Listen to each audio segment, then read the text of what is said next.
And even though football season is over, though, we still got some football to discuss. We're going to discuss the head coaching hires that have happened so far. Or I think, yeah, actually, all the coaching hires have been finalized. Every team has a head coach now. There's going to be some movement, I'm sure, with coordinator positions, but we're going to talk head coaches, coaching hirings today, and start with Houston. They hired former 49ers defensive coordinator DeMeco Ryans. Uh, he has played for Houston before. He had a couple of different offers, I believe. I know he was offered the Denver job and he ended up choosing Houston. I think playing for Houston, I think, was a big part of that. He understands the city. Uh, Big thing with the Texans, something they haven't done with their previous head coaches, is give him time, because this is a horrible roster. He's facing an uphill battle with a rebuild. They have a couple of nice pieces on defense, but the offensive line is a mess. They got to figure out what they're going to do with quarterback. The skill possessions, hard to say what's going to happen. I know Brandon Cooks isn't happy there. They've got to figure that out as well. And I think the biggest thing too for DeMeco Ryans is who they get at quarterback. And then if they're able to develop him, he brought with him from San Francisco the passing game coordinator Bobby Slovic. So we'll see how he does calling the plays, but I think this is a good hire by Houston. I think they needed a guy that can bring some structure, some stability. I think he's got a defense he can build around and find a way to play some complementary football, especially with a young quarterback, is what you need to be successful and compete, especially in a division that outside of Jacksonville, there's a lot of question marks. So I think if he's able to get the quarterback figured out and shore up some things on the defense, I think they could find themselves in the second or third spot and pull out of the cellar of the AFC South. I honestly thought Houston's position might have been the best open.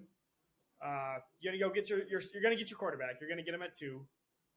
Who knows? Maybe they even trade up with Chicago. I doubt it, but you get your quarterback. Their defense wasn't bad last year. Pierce, your running back's rookie, he's a stud.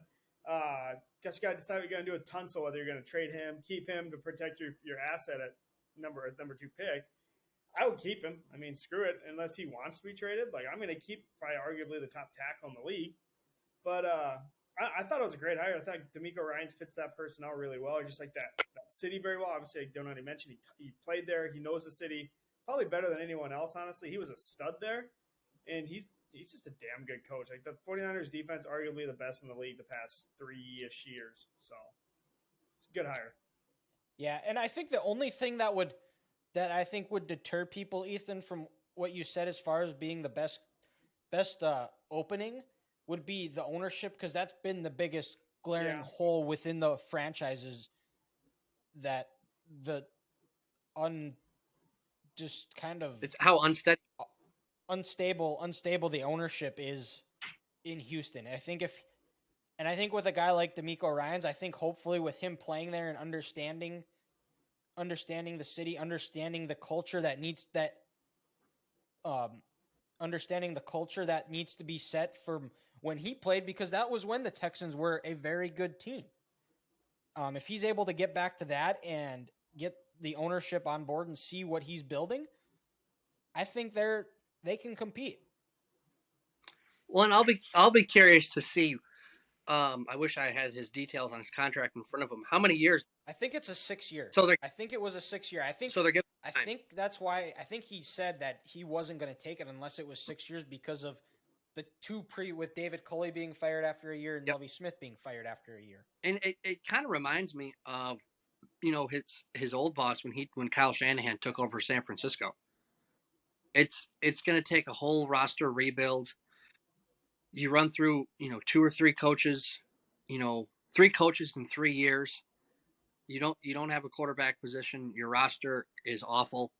It's going to take some time. In this ownership team, they gave him that time. And then also, like what Ethan said, how good this Niners defense has been over these last 2 years when he took over. They were already good under, Robert Saleh, and they took it to a whole nother level. And also, I think you bring in DeMeco. I'm guessing Houston has a bunch of cap space. With his personality and the respect he has across the league from his players in San Francisco, and you see J.J. Watt on social media getting on board with this, he might, if they have some cap space in Houston, he might be able to bring some players with him who know, hey, this is an opportunity we get to go to this organization and we can be in charge of changing this culture.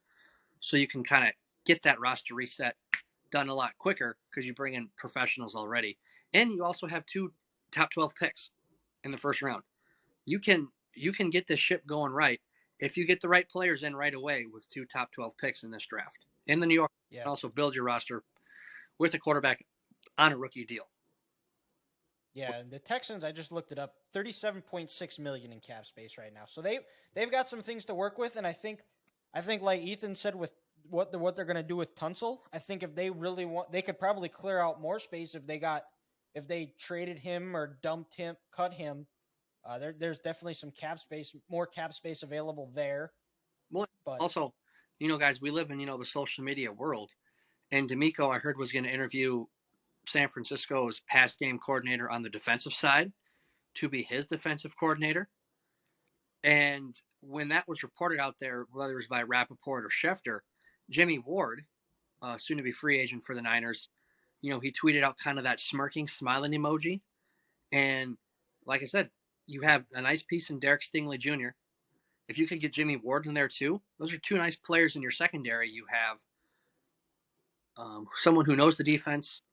He knows what DeMeco wants. He can come and be that leader from day one. That'll be a nice piece. it was Matt Burke.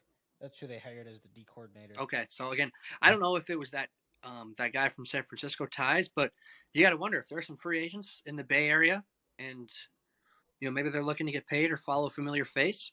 Why not move to a state with no state income tax, and get started down there in Houston? And they were in a lot of games last year. It's not like they got blown out. They played hard for Lovey. They just need an overall better roster.